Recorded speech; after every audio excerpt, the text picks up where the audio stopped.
Hey guys, welcome. Podcast number 7, weekly deep dive. Um, Back after our crazy spring breaks. I know we're both still recovering from that, but You might we're be. I'm locked in. I'm not back in the groove yet. I'm a little behind right now. But See, I never really got taken out of the groove because I wasn't like I was in a different place. I was having fun, but I was in March Madness mode just like I still am. And there you it's go. not going away anytime soon. We got 2 more weeks and then we go into my dead period for the next little bit. What is But that, we're happy, finals? we're here, and it's time to move. Yeah.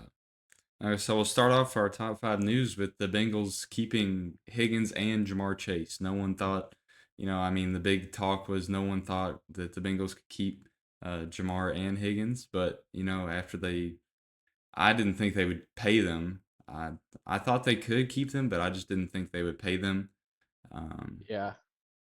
yeah, I knew they'd pay Jamar. I just didn't think like he was talking about how he should be the highest paid non-quarterback, and completely agree. I just didn't think that they had the money to one make him the highest paid non-quarterback, especially after the Myles Garrett contract, and make T Higgins the highest paid wide receiver 2 in the NFL by almost double. yeah, yeah, and I don't see how we're gonna pay a defense and they're talking You're about we're not. not. Yeah, I mean, it's like the trade rumors for Henderson have been squashed. I know they're working on a deal. I mean, there's been plenty of reports about it. But our Raiders expert says, and I agree with him, is no one has like won a Super Bowl or been like really successful having like high paid wide receivers like we do. Like that's True. just you can't spend this much money on 3 guys. I don't know. I mean, you do have like a Well, generational quarterback, but it's makes it hard on the defense. You got to draft good, and we're my not good at that. my thing is, if you can talk Trent Hendrickson down a little bit, and there's low key, there's still some good defenders out there in free agency. And you got the Yeah, draft coming up in a couple weeks too. So I think there's a lot of ways to go there, but I think it can be done. yeah. I think honestly, like we need to sign some veterans, and we Von need. Miller, still available. Yeah, I don't know how much he's got left in him, but I would rather like You only draft need a him for Mike 1 year. Green. You need 1 year. 1 year. We took him for 1 year and look at what happened. He dominated. Yeah, that's true. I mean, I would be. We do need some veterans because we don't have much of a veteran presence really, like any really good veterans. Um, because we need to. I would be fine with an all defense draft. I mean, we really do not need anything on Look, offense besides a don't say lineman. that because there's been 5 in the last 15 years, all one position drafts, and that team finished last in their division every year. Yeah, I mean, I would be. We need guards, like a guard or. You need a guard. You need a guard on the opposite side of the ball as Mims. Mims is covering good on his side. You need somebody to cover the other side. Yeah, I think this draft is very like top end like line players. Like there's a lot of You good. all still have Orlando Brown Yeah, yeah. We have Orlando Brown and Amarius Mims, so tackles covered up. But we just need a and guard center. You should be interior. good at center. Yeah, you need Yeah, interior line. we have Ted Karras. He's getting a little bit older, but we drafted a backup last year out of some kid out of I think he was the center out of Miami of Ohio. Maybe he was pretty good. So there's a lot to go there. But we got some more NFL news at number 2. Yeah, we got Russell Wilson signs with the Giants after they signed Jameis Winston. I'm so sad. I wanted to see Jameis Winston throwing the ball to Malik Neighbors 50 times a game, and it's not going to happen. I saw this graphic. It was it was just a picture of Jameis Winston and Malik Neighbors like edited together. But it's like Malik Neighbors scheming a plan to beat the Colts so that the Giants can't draft a quarterback in the first round. So they'll sign Jameis Winston so he can get an insane amount of targets and break the yardage record. I was like, what? Yeah, I honestly didn't expect the Wilson signing from the Giants. That was kind of. If they hadn't signed Russell Wilson, I would have told you Malik Neighbors is breaking the triple crown this year. Like I would say Yeah. he'd get the triple crown with Jameis throwing the ball because Jameis he throws for so many yards and so many touchdowns. He just throws so many picks. Yeah, I love the guy, but he just throws way too many picks. I mean, just way They need to too free get with the ball. a tight end, and I think the Russell Wilson is a good idea. Yeah. Yeah, he'd be a But I good wish that if they transition. still had Darren Waller, Oh, yeah. if Darren Waller hadn't retired and done all the stupid stuff that he's done in the last 2 years, um, I think that would be a great fit. Um, they also need some offensive linemen. Their O line is getting old. Yeah, they need everything. I mean, they need a lot of stuff. But Stephon Diggs to the Patriots, great pickup. Drake May's got himself a solid receiver, and Stephon Diggs gets what he wants. He wants to be on a team where he gets all the targets. I don't know why he wanted to go to Houston if he wanted to get all the targets. He's the wide receiver 3, almost wide receiver 4 on the Texans. Yeah. Don't know why he went there. Um, but yeah, clear number 1 for the Patriots. Drake May, young quarterback, shows a lot of promises. Great head coach up in New England. So we'll see. I think we're gonna see some good stuff out of Stephon Diggs this year if he stays healthy. Yeah, I agree. Definitely a lot of potential there. Got a good young quarterback. Definitely a place an older wide receiver like him wants to go, I would think. Yeah. Over to the NBA. Damian Lillard is out indefinitely. He's diagnosed with blood clots in his right calf. Don't know if he'll come back at all this season. I think they'll sit. Even if he does, I think they'll sit him the rest of the season and maybe playoffs, depending on who we get matched up with. We're looking at a Pacers matchup for the second year in a row, so don't know what the plan is there. Yeah, I mean, you hate to hear that. I mean, what's with all the blood clots, dude? Like, I don't know, like Victor Wembanyama out for the season, blood clots in his shoulder. Asar Thompson in his rookie year last season had blood clots and missed almost the entire year. Was up for rookie of the year last year next to Wemby and got blood clots and he was done. And we see it across a lot of sports. Serena Williams had to retire because of blood clot issues. We see NFL players sitting out for blood clot issues. So what they come from is one, lack of hydration, which happens a lot with, especially when you're playing and running around as much as these guys are. But it also comes from sitting for long periods of time, like when you get on the plane and you're like Dame plays in Milwaukee. When they have to go down to Miami, when they have to go over to Golden State, like when they have to go on these 10-plus hour flights, they're sitting for long periods of time. They're not able to move. There's just a lot, a lot of static um, fusion, and it allows the blood to just kind of get caught up. And I think we've got to figure out a way to get these guys to be more mobile in between games. They can't stay like just in one spot. Like I don't know if it's gonna take like Team Jets where they just everybody has to do it and they have room for everybody to do certain things, or if like the players get certain privileges to first class where they can stay movement. I don't know what it's gonna take. Um, but I think something has to be figured out because blood clots are something we didn't see 2, 3, 4 years ago. It's a very recent thing. yeah, just with the schedules getting like more games, players are having to, I mean, fly more and more. I mean, just And I don't know how especially these with guys do it. The NBA is voting on a Euro League this year or this week, and it won't be. I don't think it'll impact the NBA's regular season, but you're gonna see you got these guys that they're playing overseas now. During the regular season, you're having games in London and Germany and Saudi and all these other places where you've got 20-hour flights and players are getting off and playing that day. They don't have the time to let their blood flow. We either need to get them there the day before and let them leave the day after, or we need to not do it at all. It's not safe and healthy for guys to get off a plane and play a basketball game 6 hours later. Like that's Yeah. not healthy at all. Mm-mm.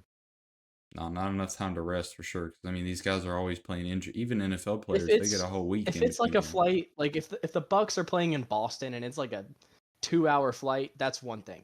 But if you're flying from if you're LeBron's team and the Lakers and you're flying from LA and you're flying all the way to Germany or Saudi Arabia or Dubai to play a basketball game, that's a 30-hour flight and you're playing basketball in 5 hours.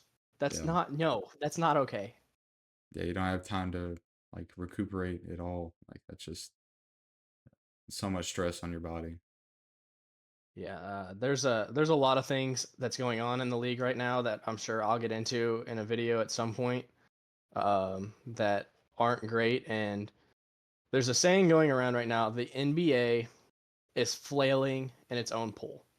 The NBA has no competition.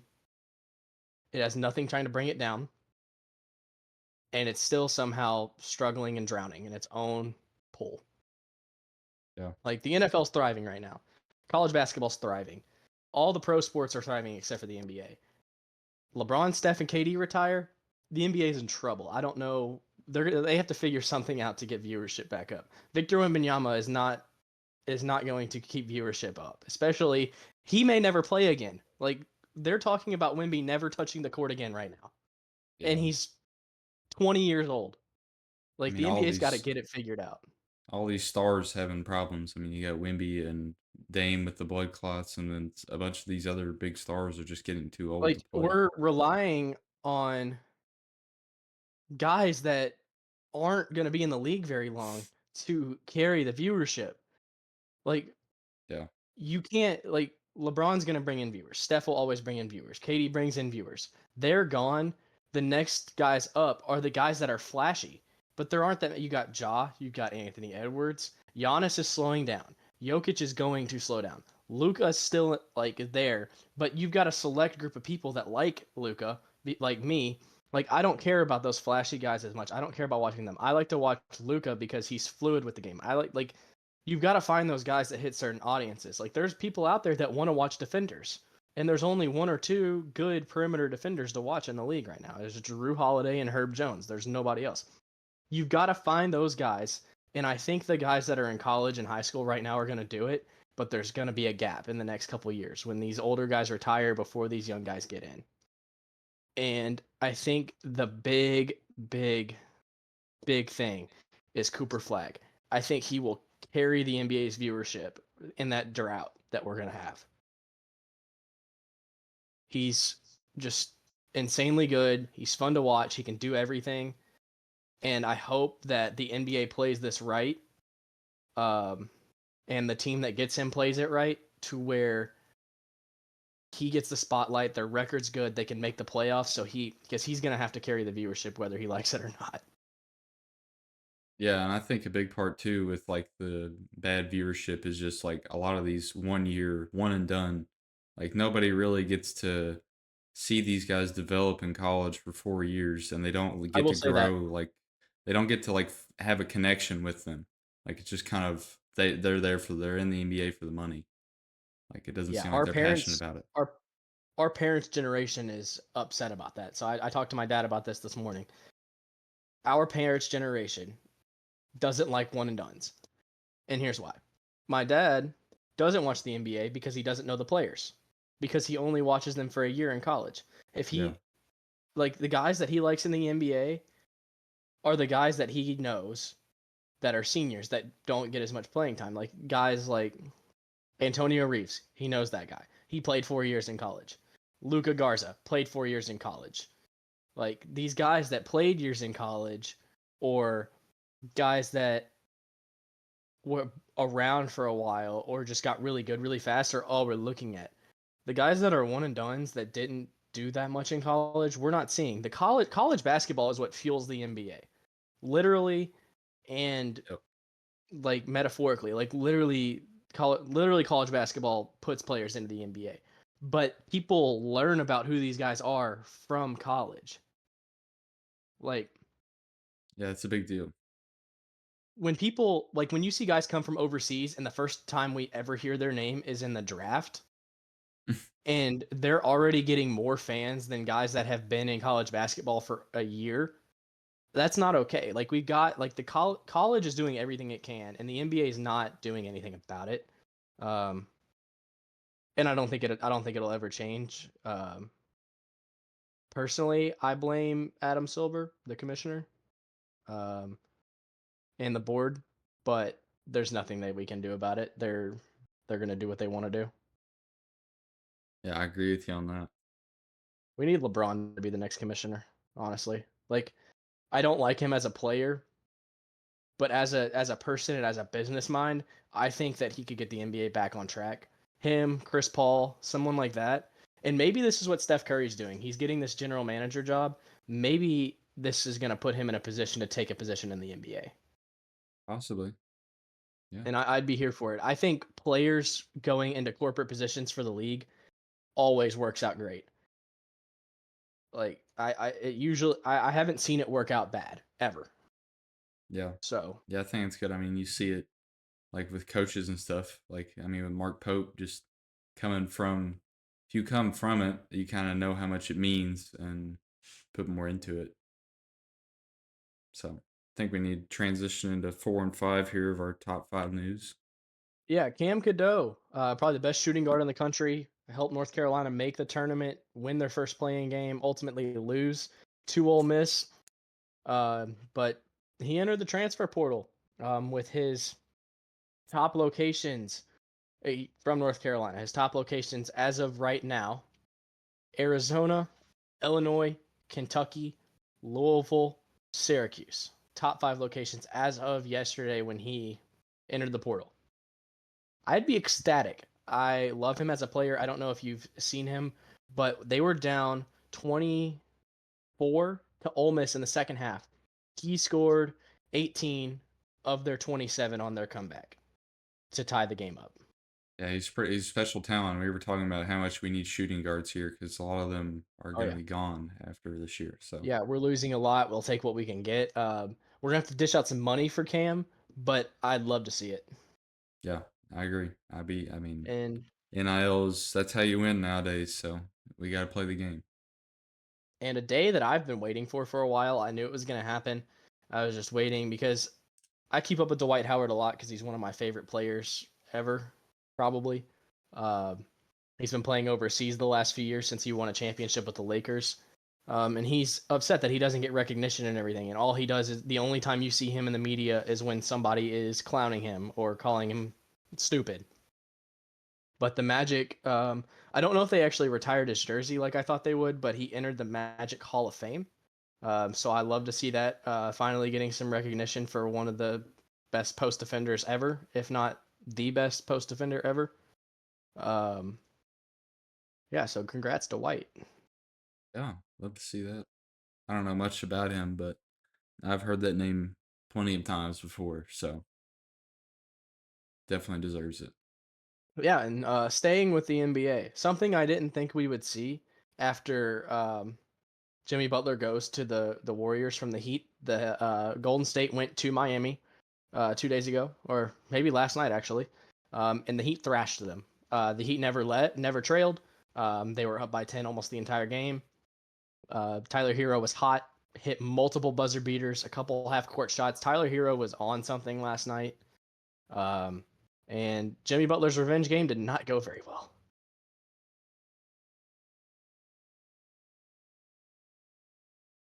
But aside from that, something else that happened last night. Last night was a bad night in the NBA. The Heroes lost. The Stars getting hurt. Dame gets hurt. Tatum gets hurt. His ankle hurt again. I don't think it was broken. I think it's a high sprain, which don't know when he'll come back from that. Also, Anthony Davis made his return. That's the only good thing that happened last night, but he didn't do much. Again, the Mavericks have 7 active players, 8 now that Anthony Davis is back. So 8 active players. When you've got guys in the league, like we're running 12 deep in the playoffs, like you'll see the Celtics go 12 deep. You'll see the Pistons go 12 deep. And when you've got the Mavericks who can't even play 8 half the time, it's gonna be a problem. It's gonna be a problem. Not that they're gonna make the playoffs anyway, but How much problem. have the Mavs won since that trade? Like, I want to know that. I Since want the to know that Luca trade and record. all the injuries, I am pretty sure I don't even think they've won 25% of their games. That's just rough. I mean, I I can't think imagine being a I'm fan. pretty sure they're like 4-15 or 4-16 Sheesh. since Luca's been gone and all these injuries have happened. Since the That's just Kyrie injury, they've won 2 games. one, two But game. It's funny. side note, Monday, Josh Hart broke the Knicks triple double record. It was only 8, so he has 9. But he passes Clyde the Glide Frazier or Walt Clyde Frazier, my man. Um, best Nick in history in my opinion. But Josh Hart breaks the triple double record. He's 6'4" and he averages like 15 rebounds a game in March. Like he's had multiple 20 rebound games this year. At 6'4" and he's out rebound. He doesn't even have that big of a vertical. He's just so strong. You see him getting rebounds over these guys that are like 6'10", 250, and he is 6'4", 215. Dang. Yeah, I mean, it's that's crazy. And impressive. think about Yeah. you rebounding over Nikola Jokic 20 I times. yeah, I could not. That takes a Yeah, lot of skill. that's what this guy's doing. It's a lot of skill and a lot of strength for sure, Yeah. and a good vertical. Hey, see if you watch his vertical, I don't know if he just doesn't use it. It's really not that good. I gotcha. That's interesting. I know mine's not that good, so But I think it's time to get on to why we're really here. yep. The star of the The show. NCAA tournament. You want to start us off there? I can with all the ones remaining. Oh boy. Yeah, we got Auburn and Florida. They're still there. Houston, Duke. They're still there. Yeah, I All mean, winning games. honestly, it's hard. I mean, you wanted the crazy like upsets, but these are the strongest one seeds I think we've had in a while. I mean, uh, I could agree. yeah, I mean, it could just be an all one seed Final Four. I mean, I wouldn't be too surprised. I wouldn't be too surprised.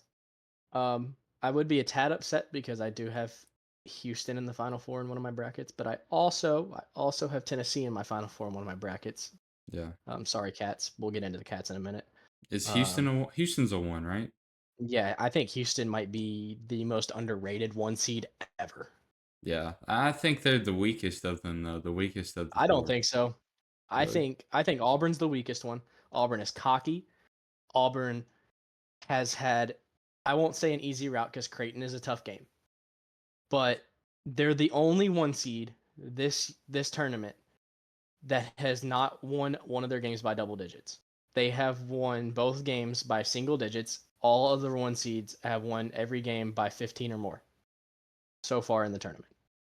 Dang. Um, and I think Auburn is the first one seed to lose. If they don't make the Final Four, I think they lose this weekend. They're playing Michigan. And if you remember back to last year, they were a one seed last year. They lost to 13 seeded Yale in the second round. And the center who held Janai Broom scoreless and fouled him out in the round of 32 last year is the starting big for Michigan. And I cannot wait. The guy who has Janai Broom's number gets Janai Broom. Yeah, it's gonna be a tough game. I'm excited for it. Both these Michigan teams are good. Michigan State is good as well. Michigan State's hot. I think this is the end of Michigan State's run. I'm sorry. I think it is. Um, but I do think this is the end of Michigan State right here. Yeah, yeah, I Um, definitely. BYU and Arkansas, two surprises for me, hot off upsets. Um, BYU not a huge upset over Wisconsin. I think they were actually favored. They are in a tougher conference with the Big 12, so it's hard to compare them. But they went out there and handled business against Wisconsin. But I think Arkansas, I think you'll agree with me with this. Kansas is a 50-50 game for them, and they flat out played their ass off and won. Um, but the St. John's game, St. John's was a 9.5 point favorite and never had the lead against Arkansas. Arkansas led the whole time, just killed them.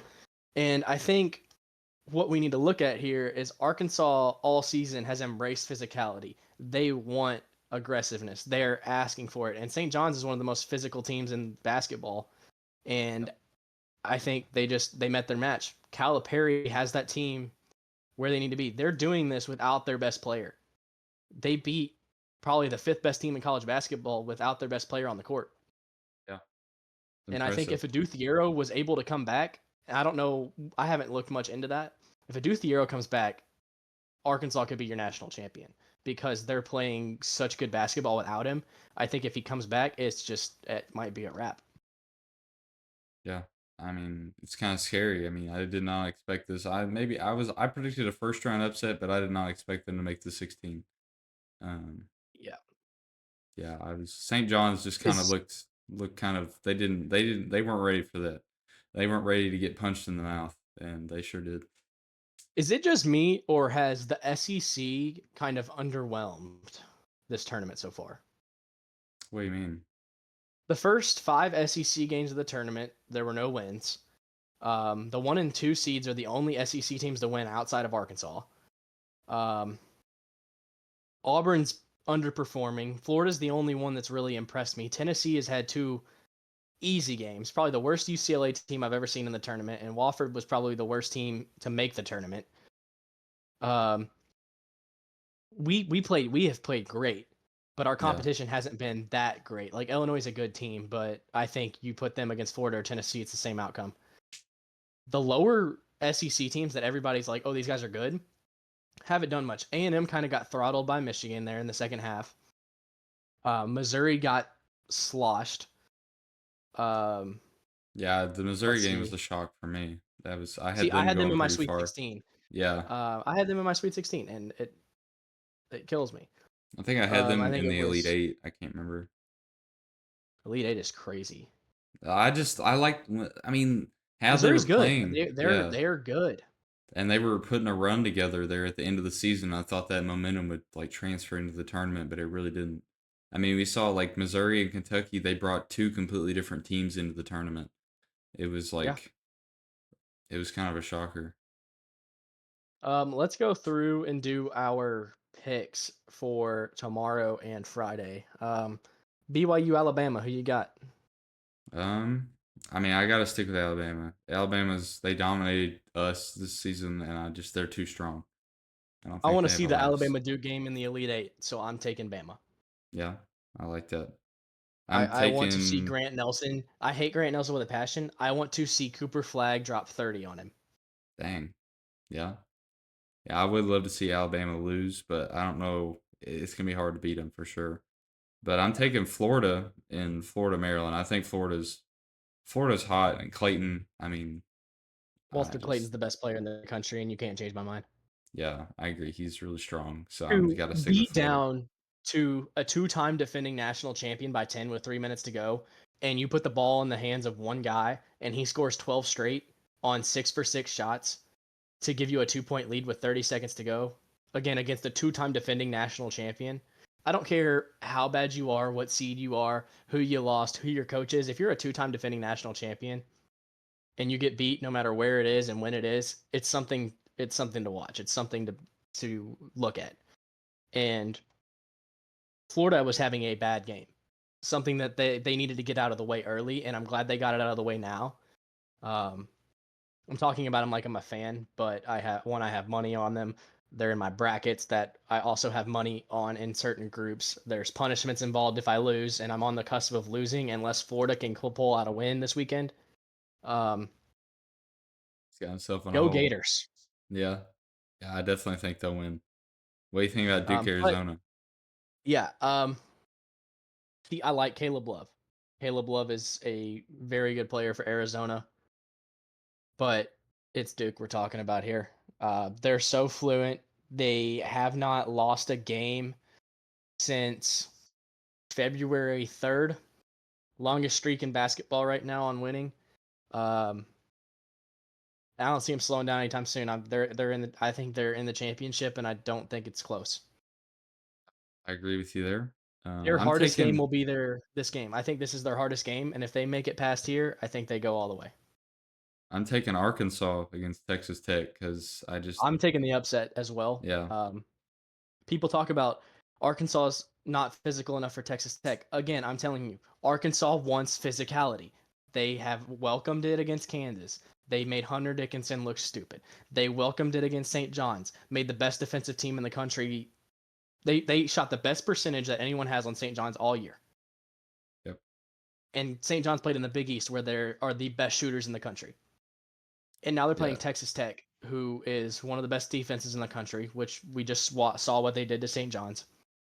Texas Tech has some of the best guard play in the country. We just saw what they did to St. John's. Texas Tech is a non-glorified version of St. John's, and I don't think it ends any differently. I think Arkansas takes the game. I agree. I mean, you can't look at the regular season for Arkansas or like any of these teams because these teams are completely different come tournament time. And So I know I bashed the SEC. Arkansas played in the SEC, didn't do well in the SEC. But we saw what they did to a Big Ten team. We saw what they did to a Big East team. Now it's time for them to do it to a Big 12 team. Yep, I agree with you. Arkansas It's is proving the SEC's dominance. A&M might have let us down. Missouri might have let us down. Um, Texas might have let us down. But Arkansas is going to carry the boats. yeah. What do you think about this SEC matchup with Kentucky and Tennessee? I Dude, it personally, is so hard. yeah, I don't want to make a prediction. Honestly, I kind of just want to. No, It's no, too no. hard. Cats by 90, baby. I mean, I want to say Kentucky, but I can see both ways. I mean, it's so. I mean, we dominated in the regular season, but it's just hard to beat a team three Dude, times. And Chaz Lanier looks great. Zakai Ziegler's in a groove right now. Um, Igor Milicic is on another level with his shooting percentage. Being 6'10 and shooting 40% from three in the tournament is wild. Chaz Lanier shooting almost 70% from three in the tournament, leading scorer in the tournament. Um, but why does that matter? We have Kobe Brea. yeah, yeah, Kobe Bryant has been on a different level in this tournament. So I know before the tournament started, I took Tennessee to beat us in this game and to go on to the Final Four after beating Houston. But after watching the way that that Kentucky is playing right now, Kentucky looks amazing. yeah, Um, Something we should have been doing all year, running the offense through a shooter. We're running the offense through Kobe Brea. He's getting doubled. He's getting dump offs. Kobe Brea is scoring at the rim a lot. This is something like beginning of the year, you're only seeing him shoot perimeter shots and getting to the free yeah, throw line on bonus shots. And now the first two baskets of both games have been a Kobe Brea back cut, a pass from Amari Williams at the top of the key. And it's not getting stopped. He's doing it the entire game. And then him getting that, they're so worried about that they're starting to run a zone. And then he's cooking them at the open three. And I don't know if Mark Pope just had an epiphany, but something that we've been telling him to do all year, fans have been wanting all year, is to run the offense through Kobe Brea, and it works. We're winning by doing that. yeah. I mean, I agree. He was in the paint. He was doing pull up jumpers. I mean, and I And mean, that allows Otega Owe to not have to do as much. We see him get in foul trouble, and it didn't really affect us all that much. He goes off the floor, and we keep our lead. He comes back in, we grow it some more. Amari Williams is playing great basketball, probably some of the best I've seen since March, since the beginning of March. Um, Andrew Carr's fully healthy now. Lamont Butler had a great game against Troy and a decent game against Illinois. Or no, it was a great game against Illinois. Didn't play good against Troy. He had foul trouble against Troy and only had 2 points, or 0 points actually, I think. Um, but our bench play has been great. Colin Chandler had a legacy game against Illinois. I don't know if you saw what he did. He was hitting threes, he was getting rebounds, he was getting steals, he wasn't fouling. It looked like a whole new player. yeah, a whole new team in general for us for sure. Oh yeah, I With think all, we are rejuvenated.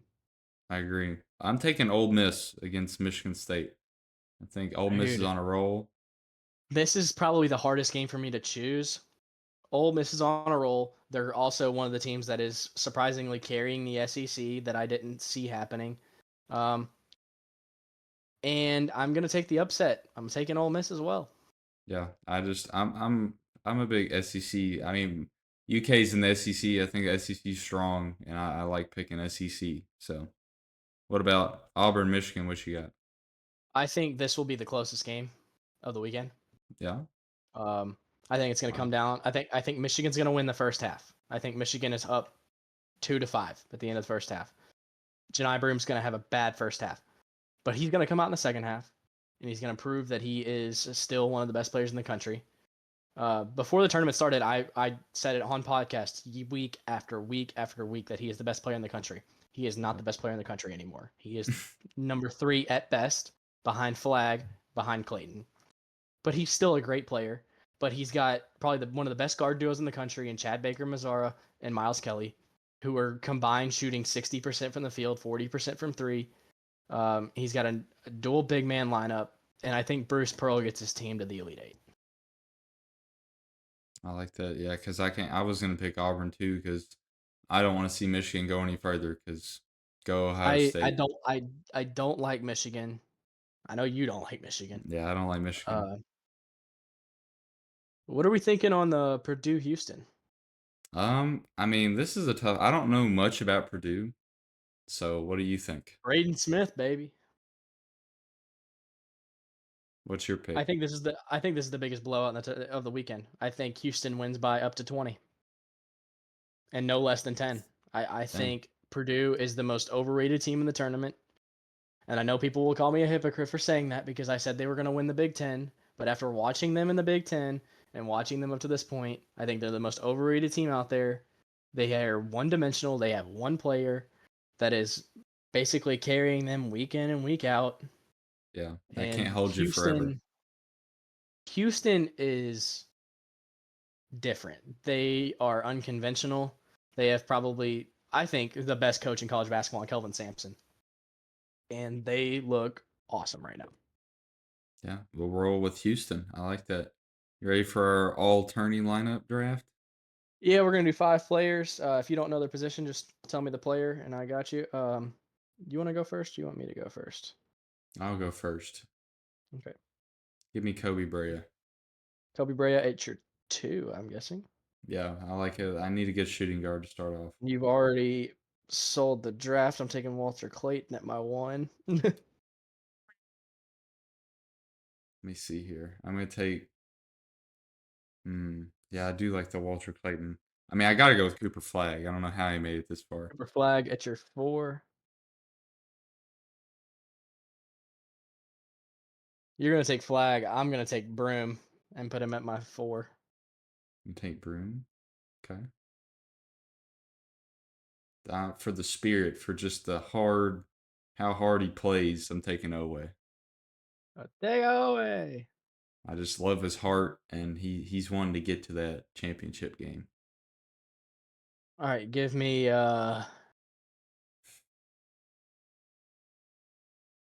It pains me to do it. It hurts deep in my soul that I have to take this guy, but he is so good right now. Give me Chaz Lanier at my shooting guard. As Lanier. What does Ziegler play? He's the point guard. I don't have a point guard, right? I didn't pick Yeah, a you point do. guard. I take O as your small forward. Oh, my bad. Um, You want Zakai? can we move Owe? Move Owe. Move away to the 1. Isn't Ziegler one or no? Ziegler is a 1. Yes.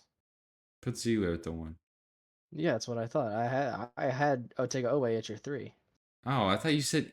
Never mind. You made it seem like Owe was my one. I was so No. confused. Okay. Um, I don't want to take 2 guys from the same team, so I'm not going to take another Florida player. Okay. Just give me Amari Williams with the 5. Okay. I like that. Yeah, I love how we're picking like all Kentucky players, but like I've only picked 1, that's true. That's true. Let me see here. but my team is all SEC. Um, I'm gonna pull a good one. I'm gonna pull a good one. Are you? Give me. Hmm.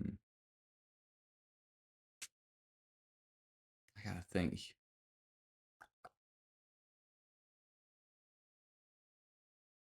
Give me Jonas Adu. You're really Adu at the center? Give me some block. I need a good defender. All right, I'm trying to think here. I'm running small ball. I'm moving Chaz Lanier to the small forward. I'm taking LJ Cryer from Houston, 23 point per game scorer in the tournament. Nice. Yeah, I picked Adu because he has the most blocks per game right now. Yeah, So I I wanted a have good the 3 defender. leading scorers in the tournament, Nice. plus one of the top assist mans with Amari Williams. But let's move on to the Cats talk. Close us out with the Cats talk. What was our teams? Read off our teams real quick, and we'll go through. Oh, okay. You have Zakai Ziegler, Kobe Brea, Otega Owe, Cooper Flag, Jonas Adu. I have Walter Clayton, Chaz Lanier, LJ Cryer, Janai Broom, and Amari Williams. What about both of those teams head to head? All right, let's see. Walter Clayton, Zakai Ziegler. I think Walter Clayton wins that. I hope you agree with that because I think he's the best player in the country. I agree. Chaz Lanier, Kobe Brea. Lanier's the better scorer. Brea's the better shooter. Lanier's the better defender. Brea's the better shooter. Lanier's the better passer, but Brea's the better shooter. We're gonna give it to Brea. I like that. Otega Owe, LJ Cryer. I love Otega Owe to death. And I don't know if you've watched LJ Cryer. His scoring is amazing. I think I will give it to Cryer unless you've watched Cryer and think otherwise. I'm fine with Cryer. LJ Cryer is a top 15 draft pick right now, just Yeah, FYI. he's a beast. Then Adu's gonna get beat for sure by Amari Williams. Yeah. Okay. It comes down to Flag Broom. Flag kills Flag, Janai yeah. Broom. Right now, Flag kills Janai Broom. I win 3-2, but I think it's great picking on both of us. I think these are the top 10 players in the tournament. I think if you had taken Adu out and if you had put Yeah. Ivisic from Illinois in there instead, you'd have a shot at Oh, beating Amari Williams. He was so good I both forgot about games he played. Avicic. Yeah, that's Big right. Z's. We always say Big Z's little brother. He's so much better than Big Z. So much Um, better. yeah, if you want to give your thoughts on the, I know you got to go soon. Give your Yeah. thoughts on the Cats, and then I'll close it out for you. Thoughts on the Cats. Troy killed him. Lamont Butler played bad. Otega Owe 20 points. Kobe Brea 20 points. Played U of I, the University of Illinois. We had some adversity. Otega Owe, foul trouble, 2 points in the first half, scores 10 in the second. Kobe Brea, 4 for 6 from 3, goes for 23 points, averaging 21.5 in the tournament so far. We have our first Sweet 16 berth since 2018. Looking great. Mark Pope got us there. Team getting us there. I would say we'd have a better shot with Jackson Robinson in the lineup, but we don't. We go into Tennessee this week in Indy. Gonna be a home game for us. Our fans travel. I've got so many people I know going. The band is traveling. The fans are traveling. The team's traveling. We're ready to go. Transfer portal coming up. We'll get into that later. We're looking at Braden Smith from Purdue coming in, but that's for another video. Cats are going to the Final Four. Cats are going to the championship, playing Florida or Arkansas. Cats win by 90, national champions. Love that. That sounds great. I'll finish up with my thoughts. You got to go to your exam now. I'll stay in here and I'll start on my exam. It's online. We're chilling. Okay. So my thoughts. Some of my thoughts. I mean, first round, it was kind of scary. I was scared like that we were gonna lose because that's how it's been the past couple of years.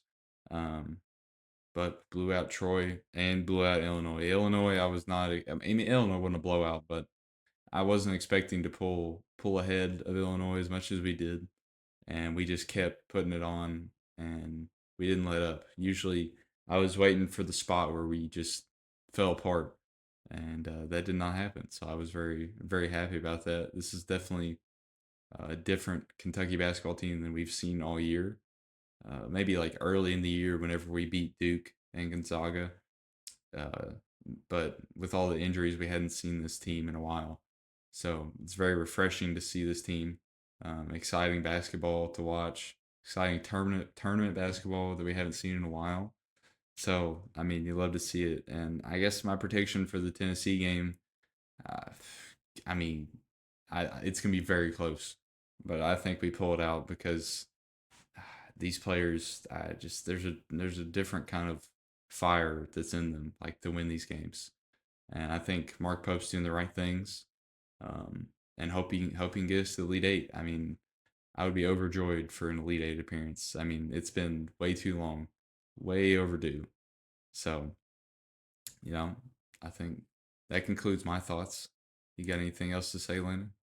Um, I do want to touch on the transfer portal a little bit. I know it's not the end of the year, um, but it does matter because it did open on Monday, and the good players are going to go fast. It does suck that we are at a time where the end of the tournament is here. Usually, the transfer portal doesn't open until later on, but since the tournament fell on the year after leap year, it does push everything back a little bit. Um, and the transfer portal date doesn't change. The start it goes with the start of the season, not the end of the season. And the season always starts late November, and the transfer portal always opens in exact 6 months in advance. So we got to start looking at that. Right now, Cam Cadeau and Braden Smith are going to be. Braden Smith hasn't said he's entering the transfer portal, but it is highly likely that he does for his final season. And that is where Kentucky comes into play in the transfer portal. A lot of people are thinking that we are a landing spot for Braden Smith. And I would love that. He made the NCAA all like the NCAA first team. He was one of the guards there. And if we can get Cam Cadeau, who was all ACC first team, all NCAA third team, I think that would be great too. But we've got to start looking at forwards. There's guys from North Dakota State, Yale, Princeton that look good, but they're all. I don't know. I don't know a lot about the forwards that we need to get, and there's not a lot of recruits left. So it's crunch time. Even though it's early, it's crunch time. Yeah, for sure. I mean, this transfer portal NIL stuff, it's how you win nowadays. So it's definitely a big deal. But Yeah. There was the talks on Cam Cadeau. It's very minimal because he's going to require us to spend a decent amount of money that we could use to go elsewhere. yeah, But we'll see what happens there. yeah. But that concludes our thoughts, I think. That sound good to you, Landon? Yeah, I'm all ranted out for the day. You had a little spiel there. I think we did good. Well, hey, one take. What about that? And you aren't wearing a hat. It's the first time in And I'm not podcast wearing a hat. history. Maybe I need to not wear a hat. Yeah. So, but that'll conclude the weekly deep dive episode 7. So, we'll see you guys in some future videos. Take care.